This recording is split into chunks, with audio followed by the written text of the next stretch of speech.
আপনি যত ভালো মানুষ হবেন, আপনাকে তত বেশি অপমান আর অবহেলা করা হবে, এটাই বাস্তব। মেনে নেওয়া ভালো, মানিয়ে নেওয়াই ভালো, তবে নিজেকে বিলিয়ে দেওয়া ভালো নয়। রাগ করে যার সাথে বেশিক্ষণ থাকতে পারবেন না, দেখবেন তার সাথে রাগ বেশি হয়। সম্পর্কগুলো শেষ হয়ে যায় এই 3টি শব্দে: অভিমান, জেদ, অহংকার। ক্ষমার অযোগ্য কাউকে ক্ষমা করে দিয়ে পেছনে আর ফিরে না তাকানোই শ্রেষ্ঠ প্রতিরোধ। কাউকে ততটাই দেওয়া উচিত যতটা পাওয়ার যোগ্যতা তার আছে।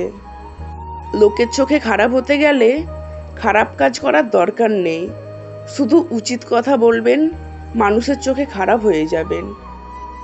তুমি সবার সাথে যতই ভালো ব্যবহার করো না কেন, কেউ না কেউ বদনাম করবেই। কথা বলতে বলতেই একটা সময় বন্ধুত্ব হয়, আবার কথা না বলতে বলতে এক সময় সেই বন্ধুত্বে দূরত্বের সৃষ্টি হয়।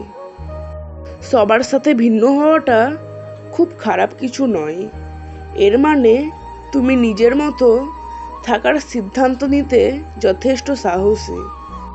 অপেক্ষা করো, সঠিক জিনিস সঠিক সময়ে ঠিক পেয়ে যাবে।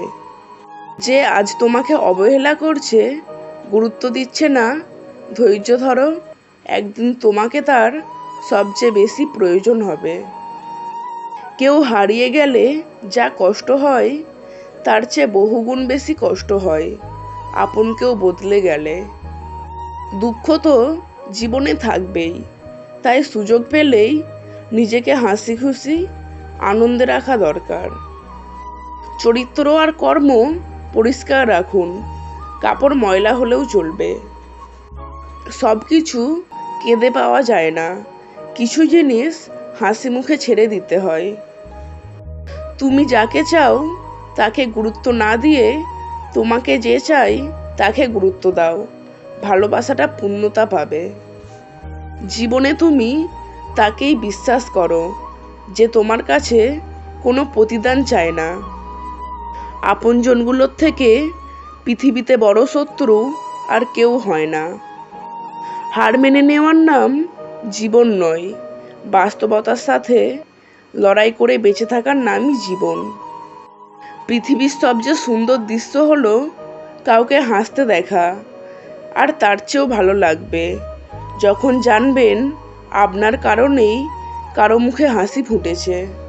ভিডিওটি ভালো লেগে থাকলে একটি লাইক করবেন এবং চ্যানেলটি সাবস্ক্রাইব করবেন। ধন্যবাদ।